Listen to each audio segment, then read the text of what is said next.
मित्रों, क्या आपने कभी सोचा है कि आपके घर में रखी एक साधारण सी झाड़ू भी आपके भाग्य का फैसला कर सकती है? जी हाँ, शास्त्रों में झाड़ू को माता लक्ष्मी का रूप माना गया है। कहते हैं कि जिस घर में झाड़ू का सही सम्मान होता है, वहाँ धन, सुख और समृद्धि का वास होता है। लेकिन अगर झाड़ू से जुड़ी कुछ छोटी छोटी गलतियाँ हो जाएं, तो वही झाड़ू घर में दरिद्रता और परेशानियों को बुला सकती है। धर्मशास्त्रों में बताया गया है कि घर में रोज झाड़ू लगाने वाली महिलाएं अनजाने में एक ऐसा पाप कर बैठती हैं जिससे माता लक्ष्मी नाराज हो जाती हैं। इतना ही नहीं, झाड़ू के 3 ऐसे प्रकार भी बताए गए हैं जिन्हें अगर घर में रखा जाए तो धीरे धीरे घर में गरीबी, कलह और अशांति बढ़ने लगती है। कहा जाता है कि झाड़ू को गलत दिशा में रखना या उसका गलत तरीके से उपयोग करना माता लक्ष्मी की बहन अलक्ष्मी को घर में आमंत्रित कर देता है, जो दरिद्रता और दुखों की प्रतीक मानी जाती हैं। तो आज की इस रोचक कथा में हम जानेंगे कौन सा पाप रोज झाड़ू लगाने वाली स्त्रियां अनजाने में कर देती हैं। झाड़ू के वे 3 प्रकार जिन्हें घर में रखना बहुत अशुभ माना गया है, और झाड़ू को घर में किस दिशा में रखना चाहिए जिससे धन और समृद्धि बढ़े। अगर आप भी चाहते हैं कि आपके घर में कभी धन की कमी ना हो और माता लक्ष्मी की कृपा हमेशा बनी रहे, तो इस वीडियो को अंत तक जरूर देखें और सच्चे मन से कमेंट में लिखें जय माँ लक्ष्मी। मित्रों, एक समय की बात है, किसी नगर में एक अत्यंत धनवान सेठ अपनी पत्नी के साथ रहा करता था। वो भगवान श्री विष्णु का बड़ा भक्त था। प्रतिदिन उठकर तुलसी में जल देता था, उनकी नित्य पूजा आराधना करता था। उसकी पत्नी अत्यंत सद्गुणी, विनम्र और धर्मपरायण स्त्री थी। दोनों का जीवन सुख समृद्धि से भरा था, किंतु संतान के अभाव में वे बहुत दुखी थे। बहुत प्रार्थना और पूजा के बाद एक दिन उनकी प्रार्थना स्वीकार हुई और फिर उनके घर एक सुंदर पुत्री ने जन्म लिया। माता पिता ने अपनी पुत्री का नाम सुनंदा रखा। सुनंदा बचपन से ही माता पिता की अत्यंत प्रिय थी। कई सारी मन्नतें मांगते हुए और भगवान शिव के सावन सोमवार के व्रत करने से उन्हें पुत्री की प्राप्ति हुई थी। इसीलिए सेठ और उनकी पत्नी उस कन्या को हमेशा अपनी पलकों पर बिठाकर रखते थे। उसे कभी कोई भी चीज़ की कमी नहीं होने देते। उसकी हर एक इच्छा पूर्ण की जाती थी, मानो जैसे कि उसने देवराज इंद्र के घर में जन्म लिया हो। अब इधर सेठ की अपार धन संपत्ति की वो भी इकलौती वारिस थी। मित्रों, अब समय के चलते वो कन्या शुक्ल पक्ष के चंद्रमा के समान सुंदर रूप को लिए धीरे धीरे बढ़ने लगी, किंतु माता पिता के अति प्रेम और दुलार के कारण वो अत्यंत बिगड़ गई। उसका स्वभाव आलसी, कपटी, गर्विष्ठ और अभिमानी हो गया। वो अपशब्द बोलती, सभी अन्य लोगों को अपमानित करती और उसे स्वच्छता से सख्त नफरत थी। उसने कभी जीवन में झाड़ू को छुआ तक नहीं था। समय के चलते अब तो वो अपने माता पिता के साथ हठ करने लगी थी। फिर एक दिन उसके माता पिता ने सोचा कि विवाह के बाद शायद वो सुधर जाए, इसलिए वे सुनंदा के विवाह की चिंता करने लगे। जब वो 16 वर्ष आयु को प्राप्त हुई तो सेठ ने सुनंदा के विवाह हेतु अनेक धनवान और प्रतिष्ठित घरानों से रिश्ते लाए, लेकिन सुनंदा सबको अपमानित कर भगा देती थी। वो किसी से कुछ कहती तो किसी से कुछ। कभी कभी तो दूल्हा बनने के लिए आने वाले युवक के ऊपर घर की छत से पानी डालती थी। उसकी इस प्रकार की बचकानी हरकतों के कारण नगर के लोग उस कन्या से डरने लगे थे। इसी कारण से अब सेठ और उसकी पत्नी अत्यंत चिंतित और दुखी रहने लगे। फिर एक दिन की बात है, संयोगवश सुनंदा की नज़र वन में रहने वाले एक अत्यंत गरीब ब्राह्मण युवक पर पड़ी। उस युवक का नाम शांतनु था। नाम के समान ही वो शांत स्वभाव का, बुद्धिमान और सभी शास्त्रों में पारंगत था। वो भगवान विष्णु का अनन्य भक्त था और प्रतिदिन प्रातः उठकर स्नान आदि करके वो तुलसी में जल देता था और फिर गांव के एक शिव मंदिर में जाकर बड़े ही भक्ति भाव से भगवान शिव की भक्ति और पूजा आराधना करता था। शांतनु, जो कि सीधा साधा युवक था और सरल जीवन व्यतीत करता था, किंतु उस दिन जब सुनंदा अपने सहेलियों के साथ वन में घूम रही थी कि तभी उसकी नज़र उस सुंदर युवक पर पड़ी और देखते ही देखते वो उसके शांत स्वभाव और सुंदर रूप को देख वो प्रेम में पड़ गई। अब क्या था, सुनंदा को शांतनु बहुत पसंद आया और उसने अपने घर वापस आकर पिता से कह दिया, पिताजी, आपने मेरे लिए कई सारे वर देखे हैं, किंतु मैं उसी ब्राह्मण युवक से विवाह करूंगी जिसे आज मैंने वन में देखा था, जो कि ब्राह्मणों के साथ पूजा के लिए जा रहा था। अपनी बेटी के मुख से ये बातें सुनकर सेठ को बहुत आश्चर्य हुआ, लेकिन बेटी की खुशी के लिए अगले सुबह वे दोनों ही युवक के पास गए। उसकी कुटिया को देख सेठ को मन ही मन दुहक तो हुआ, लेकिन उसने सोचा कि चलो देख लेते हैं, आखिर क्यों मेरी बेटी ने इस गरीब ब्राह्मण को चाहा है तथा क्यों इससे ही विवाह करना चाहती है। तब सेठ ने उस युवक के पास जाकर पूछा, हे विप्रवर, आप कौन हैं? कृपया आप मुझे सविस्तर परिचय दीजिए। तब शांतनु ने कहा, आइए विप्रवर, आपका स्वागत है। मेरा नाम शांतनु है। मैं एक गरीब ब्राह्मण हूँ। घर में मेरे वृद्ध माता पिता हैं और मैं मंदिर में पूजा आराधना करते हुए अपना जीवन व्यापन करता हूँ। कहिए, अब मैं आपकी किस प्रकार से सहायता कर सकता हूँ? तब सेठ ने कहा, हे विप्रवर, ये मेरी कन्या सुनंदा है, जो कि आपको मन ही मन चाहती है और आपसे विवाह करना चाहती है। तब विस्मय के साथ शांतनु ने कहा, हे श्रेष्ठ, मुझे क्षमा कीजिए, किंतु मैं आपके तथा आपकी कन्या के योग्य वर नहीं हूँ। आपके सामने मेरी कुछ भी हैसियत नहीं है। कहीं आप हमारा मजाक तो नहीं बना रहे? मेरे पास धन संपत्ति नहीं है। मेरा जीवन अत्यंत साधारण और गरीब है। मैं आपकी पुत्री को कोई सुख सुविधा नहीं दे सकूंगा। तब सेठ ने शांतनु को समझाया और कहा, चिंता मत करो, मैं तुम दोनों को इतनी संपत्ति दूंगा कि तुम दोनों आराम से जीवन व्यतीत कर सको। तब शांतनु उनकी बात मान गया और फिर योग्य मुहूर्त के अनुसार सुनंदा का विवाह उससे हो गया। मित्रों, फिर विवाह के दिन सुनंदा की माँ ने उसे धार्मिक विधि पूर्ण होने के पश्चात एक झाड़ू दिया और कहा कि बेटी, इसे अच्छे से संभाल कर रखो। विवाह में कन्यादान के समय घरेलू सामग्री के साथ झाड़ू देने से उस घर में सदा माता लक्ष्मी निवास करती हैं। ये एक शुभ संकेत होता है। किंतु सुनंदा ने उस झाड़ू को ले लिया और बस बाजू में रख दिया। फिर सारे विधि पूर्ण होने के बाद सुनंदा अपने घर की ओर चली गई। विवाह के पहले ही समय के चलते सेठ ने अपनी बेटी के लिए एक नया घर बनवा दिया तथा उसके पति के लिए व्यापार का कारोबार करने के उद्देश्य से एक धान्य की दुकान भी शुरू करवा दी, ताकि भविष्य में उनका व्यापार अच्छे से बढ़े और उनकी भी तरक्की हो। अब शुरुआती दिनों में सुनंदा प्रसन्न थी।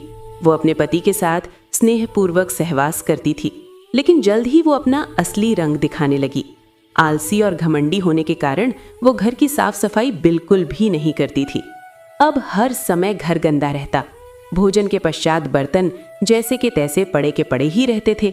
हर जगह घर में मकड़ियों के जाले लगे रहते। फिर एक दिन की बात है जब सुनंदा के पति शांतनु ने उसे समझाते हुए और कहता है, अरे सुनंदा, एक पतिव्रता स्त्री को स्वच्छता से प्रेम होना चाहिए तथा सभी प्रकार के गृह कार्य में दक्ष रहना चाहिए। तुम तो किसी भी प्रकार का कोई भी काम नहीं करती हो। तब सुनंदा ने कहा, अजी छोड़िए, आप ऐसी बातेली बातें ना करें तो ही अच्छा है। आज तक मैंने मेरे घर में कोई भी काम नहीं किए हैं और हाँ, आगे भी कुछ नहीं करूंगी। अगर आपको लगता है सारे काम आपकी माँ को ही करने पड़ रहे हैं तो मैं आज ही पिताजी से कहकर 2-4 नौकर अपने यहाँ भी बुलवा लेती हूँ। वैसे भी ये सब कुछ मेरा ही है तो मुझे काम करने की क्या मजबूरी आ पड़ेगी। तब अपनी पत्नी की ऐसी बातें सुनकर शांतनु दंग रह गया और वो कुछ भी नहीं बोल पाया। अब इसी प्रकार सुनंदा की माँ ने भी उसे कई बार समझाया कि स्त्री को कैसे रहना चाहिए, परंतु वो सुधरने का नाम नहीं लेती थी। कुछ दिन बाद शांतनु ने अपना छोटा सा व्यापार आरंभ किया, लेकिन पत्नी की लापरवाही और घर के वातावरण के कारण वो असफल होने लगा। उसकी दुकान पर कोई भी नहीं आता था। आया तो उसके निराश चेहरे को देखकर वहां से आगे की ओर चला जाता था। अब इसी तरह से दिन बीतते जा रहे थे। फिर एक दिन की बात है, शांतनु को अपने व्यापार के कार्यों के कारण किसी अन्य नगर में जाना था। इसीलिए वो सुबह उठते ही किसी से कुछ बिना कहे ही अपने सामान को बांधकर अपने बैलगाड़ी को लेकर चला गया। वहीं दूसरी ओर सुबह के समय सूर्योदय के पश्चात सुनंदा की सास घर में अपने पुराने झाड़ू से सफाई कर रही थी, जो कि उसने अपने पुराने घर से ध्यानपूर्वक ले आई थी।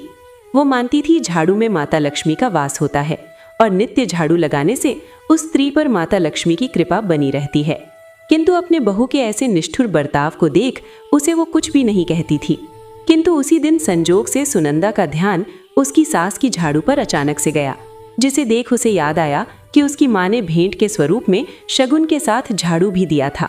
इसीलिए उसने उसे ढूंढ कर निकाला और अपने सास के हाथों में देते हुए कहा, अरे माँ जी, आप तो गरीब की गरीब ही रहेंगी। यहाँ महल जैसा घर मेरे पिता ने आपको रहने के लिए दिया है और आप है कि वहीं फटा पुराना झाड़ू लेकर के घूमती रहती हैं।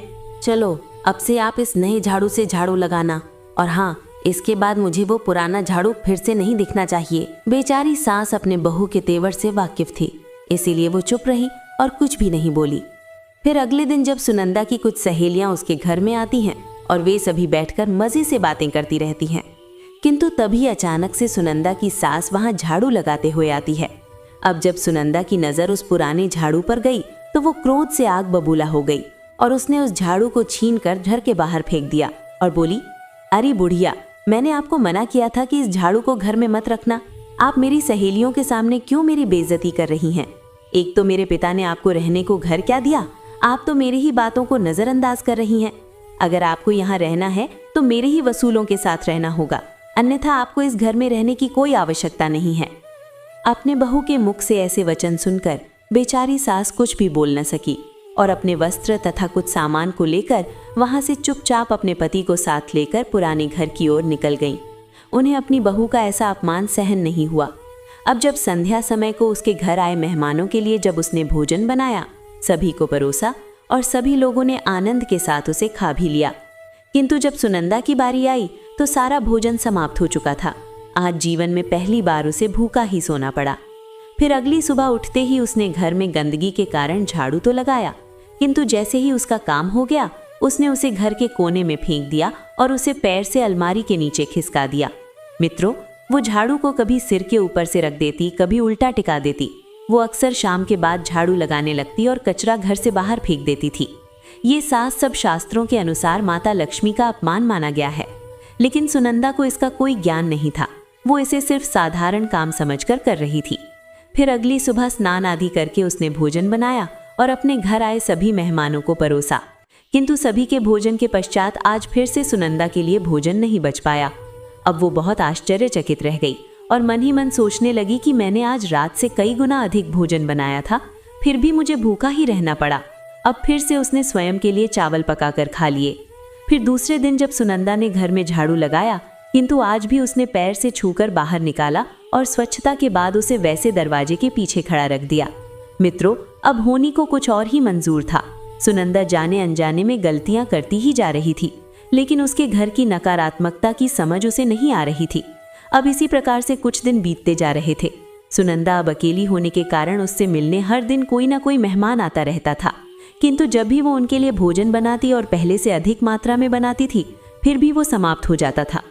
अब उसके घर में सब कुछ होने के बावजूद उसका हाल बुरे बदतर होता जा रहा था। कहने को तो वो महल की रानी थी, पर पर्याप्त भोजन ना मिलने के कारण अब वो सूख कर कांटा बन गई। अब इसी तरह से कुछ दिन बीतने के बाद एक दिन शांतनु वापस अपने घर में आता है। तब वो देखता है कि उस घर में उसके माता पिता नहीं हैं। जब उसने पूछा कि अरे भाग्यवान, मेरे माता पिता कहाँ गए हैं? वे काफी समय से दिखाई नहीं दे रहे। मैं तो कब से उन्हें ढूंढ रहा हूँ। क्या तुम जानती हो आखिर वे कहाँ गए हैं? तो उसने बताया कि उन्हें मेरे साथ रहना रास नहीं आया है, इसीलिए वे अपने पुराने घर को चले गए हैं। इस बात को सुनकर शांतनु को बड़ा ही दुख हुआ। अब वो समझ गया सुनंदा को उसके माता पिता बोझ लगने लगे हैं, इसीलिए उस दिन वो अपनी पत्नी से कुछ भी नहीं कहता है, क्योंकि उससे मुंह लगाना कितना भारी पड़ सकता है ये भली भांति जानता था। तो उसने भोजन किया और शांत चित्त होकर सो गया। फिर अगले दिन दोनों पति पत्नी घर के आंगन में झगड़ा कर रहे थे। तभी उन्होंने देखा कि एक साधु उनके घर के सामने रुका और उनके घर की तरफ दोनों हाथों को जोड़कर कुछ मन ही मन पुटपुटाते कहते हुए प्रणाम करके चला गया। उन्हें आश्चर्य हुआ कि साधु ने किसे प्रणाम किया। फिर अगले दिन से ये रोज का क्रम हो गया। साधु प्रतिदिन उनके घर के सामने आता, हाथ जोड़कर प्रणाम करता और चला जाता। अब धीरे धीरे सुनंदा की बुरी आदतों के कारण घर का सारा धन संपत्ति समाप्त होने लगी। वो अपने पिता से धन मांगकर पिता को भी कंगाल बना चुकी थी। अब एक दिन शांतनु भी उसकी हरकतों से तंग आकर उसे छोड़कर चला गया और माता पिता की सेवा करने लगा। मित्रों, वो साधु साक्षात भगवान श्री हरि विष्णु थे, जो सुनंदा को मार्गदर्शन करने हेतु धरती लोक पर एक साधु का रूप धारण करके आए थे। क्योंकि सुनंदा के माता पिता ने भगवान विष्णु की खूब पूजा की थी, इसीलिए भक्त वत्सल प्रभु स्वयं उसकी सहायता करने के लिए आए थे। मित्रों, अब इधर सुनंदा अकेली रह गई, लेकिन उसका स्वभाव नहीं बदला। वो ऐशो आराम में जीकर बचा खुचा जो धन था उसने उसे भी उड़ा दिया। अब उसके पिता ने भी उसका त्याग कर दिया। अंत में वो पूरी तरह से कंगाल होकर अपने घर में अकेली रह गई। अब उसे अपने कर्मों का गहरा पश्चाताप होने लगा, लेकिन अब बहुत देर हो चुकी थी। मित्रों, किंतु इसी बीच एक बात नहीं बदली। वो साधु अभी भी रोज उसके घर के सामने आते, प्रणाम करते और मन ही मन कुछ कहते हुए वहां से चले जाते थे। फिर एक दिन सुनंदा से रहा न गया।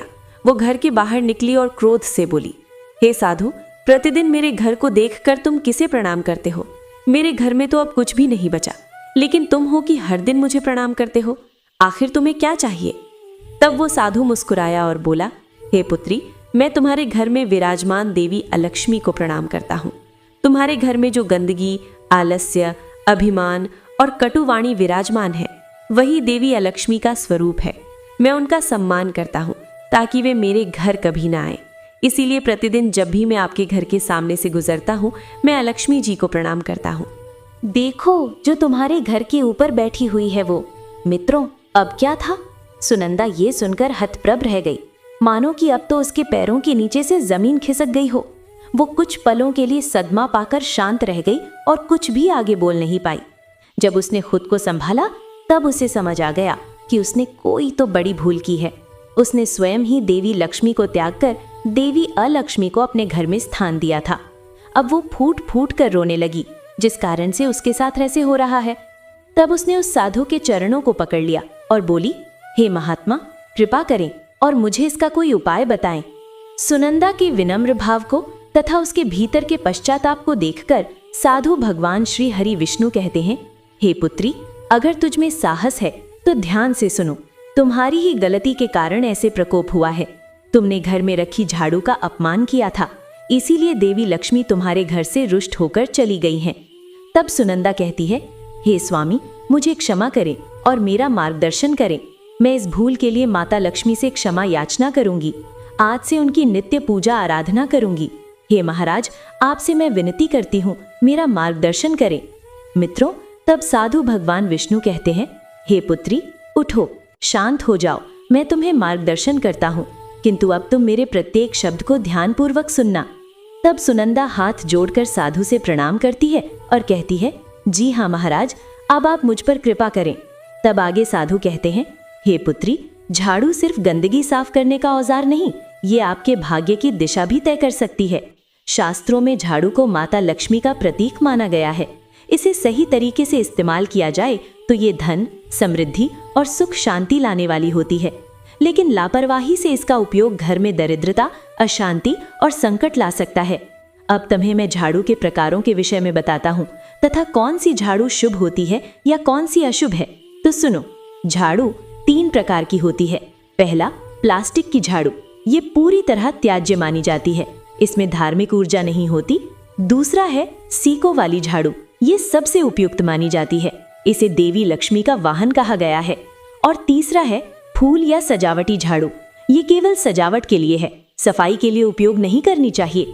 घरों में केवल सीकों वाली झाड़ू का प्रयोग करें और वो भी प्राकृतिक हो। हे पुत्री, झाड़ू खरीदने का शुभ समय भी आपका भाग्य निश्चित करता है। झाड़ू खरीदने के लिए शनिवार, मंगलवार या रविवार, क्रूरवार को सबसे शुभ माना गया है। वहीं सोमवार, बुधवार, गुरुवार और शुक्रवार को झाड़ू खरीदना अशुभ माना जाता है। दीपावली, अमावस्या, ग्रहण, पूर्णिमा जैसी पवित्र तिथियों पर झाड़ू खरीदना और उपयोग करना धनवर्धक होता है। अब मैं तुम्हें घर में झाड़ू को रखने की सही दिशा के विषय में बताता हूँ। ईशान कोण, उत्तर पूर्व में झाड़ू बिल्कुल ना रखें, ये पूजा स्थल होता है। देवगण अप्रसन्न होते हैं। दक्षिण पश्चिम को झाड़ू रखने का सबसे उत्तम स्थान माना गया है। ये नेतृत्व कोण है और घर के मुखिया की उन्नति को दर्शाता है। झाड़ू लगाने का सही समय और उसका प्रभाव के विषय में जान लो कि सुबह सूर्योदय से पहले का समय जो होता है वो सबसे शुभ होता है, जिससे घर से दरिद्रता, रोग, ऋण और नकारात्मकता का नाश होता है और माँ लक्ष्मी प्रसन्न होती हैं। दोपहर का समय जो होता है वो सामान्य होता है, वो ना शुभ ना अशुभ होता है। विशेष लाभ नहीं होता लेकिन हानि भी नहीं होती। केवल अत्यधिक गंदगी होने पर झाड़ू लगाएं। और सूर्यास्त के समय और बाद में का समय जो होता है वो अत्यंत अशुभ। देवी लक्ष्मी घर छोड़ देती हैं और देवी अलक्ष्मी दरिद्रता का आगमन होता है। यह समय रात्रि देवताओं का माना गया है, जिसमें झाड़ू लगाना वर्जित है। रात में झाड़ू लगाने की मजबूरी हो तो क्या करें? यदि किसी कारणवश रात में झाड़ू लगाना पड़े, जैसे दूध गिर गया हो या कांच टूट गया हो, तो झाड़ू से गंदगी एक जगह समेट कर रख दें।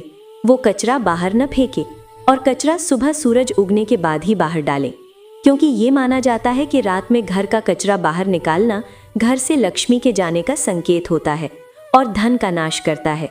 उसे कभी उल्टा या बिखरा हुआ नहीं छोड़ना चाहिए। झाड़ू को घर में सबसे कोने में ढक कर रखना चाहिए, जैसे लक्ष्मी को सम्मान दिया जाता है। बाहर से आने वाले लोगों की नज़रों से भी उसे छिपाकर रखना बेहद शुभ माना है। याद रखें, घर के अलावा अन्य लोगों की नज़रों से वो छिपी रहनी चाहिए। हे पुत्री, अब मैं और कुछ महत्वपूर्ण नियमों के विषय में बताता हूँ। तुम्हें ये प्रश्न कभी जरूर आया होगा कि टूटी झाड़ू का क्या करें। तो टूटी हुई झाड़ू को शनिवार के दिन घर से बाहर निकालें। कभी भी ईशान कोण, उत्तर पूर्व या पूजा स्थान में न रखें और फेंकने से पहले उसका सम्मान करें। न पैरों से लगाएं, न दिखावे में रखें। उसे हो सके तो नदी में प्रवाहित करें या खेतों में डाल दें। अब ये ध्यानपूर्वक जान लो कि झाड़ू लगाने का उचित समय कौन सा होता है। सुबह या दिन में झाड़ू लगाना शुभ होता है। सूर्यास्त के बाद, रात में या किसी के जाने के तुरंत बाद झाड़ू लगाना अशुभ होता है। गुरुवार को पोछा या झाड़ू न लगाएं, इससे लक्ष्मी रुष्ट होती हैं। कचरा सूर्यास्त के बाद बाहर फेंकना वर्जित माना जाता है। विशेष उपाय: गुप्त दान। शुक्रवार, अमावस्या, ग्रहण या पूर्णिमा पर सुबह 4:30 पर किसी को बताए बिना मंदिर में झाड़ू छोड़ें। लक्ष्मी कृपा का विशेष योग। दरवाजे पर झाड़ू रात को रखना नकारात्मक ऊर्जा रोकने के लिए। सुबह उसे हटा दें और छिपा दें। और पोछे के पानी में नमक मिलाएं। समुद्री नमक से पोछा लगाने पर नकारात्मक ऊर्जा हटती है। अब झाड़ू से जुड़ी कुछ सावधानियां याद रखें। सबसे पहले कभी भी झाड़ू को खड़ा करके न रखें। साथ ही झाड़ू को भूल से भी पैर न लगाएं और अगर गलती से लग जाए तो माफी मांगे और धोएं। झाड़ू से किसी जानवर को न मारें, विशेषकर गाय या बकरी को। अब किसी भी शुभ कार्य पर निकले व्यक्ति के तुरंत बाद झाड़ू न लगाएं, इससे दोष लगता है। अब सुनंदा कहती हैं, हे महाराज, मैं आपकी बहुत बहुत आभारी हूँ से जो आपने मुझे झाड़ू से जुड़े महत्वपूर्ण नियमों को बताया है। किंतु मैं कई दिनों से ठीक से भोजन नहीं कर पा रही हूँ। हर दिन मैं अधिक से अधिक भोजन बनाती हूँ, किंतु जैसे ही मैं भोजन के लिए बैठ जाती हूँ, सारा अन्न समाप्त हो जाता है। तब साधु रूपी भगवान विष्णु मंद मुस्कान के साथ कहते हैं, हे कन्या, यह भी तुम्हारी भूल से हुआ है। तुम्हारे पास सब कुछ होने के बावजूद तुमने अपनी ही माँ के समान सास को भोजन से वंचित रखा तथा उनकी गरीबी का उपहास किया था। उन्हें घर से निकाल देने के कारण तुम्हारे यहाँ से देवी अन्नपूर्णा में रुष्ट होकर चली गई हैं। तुमने द्वार पर आए किसी भी याचक को दान नहीं दिया था। सब कुछ। फिर सभी लोगों ने आनंद के साथ उस भोजन का आस्वाद लिया।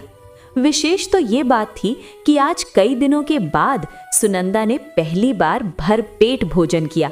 अब उसे एहसास हुआ कि उसने कौन कौन सी गलतियां की थीं। अब वो पतिव्रता और गृह कार्यों में दक्ष स्त्री बन गई थी।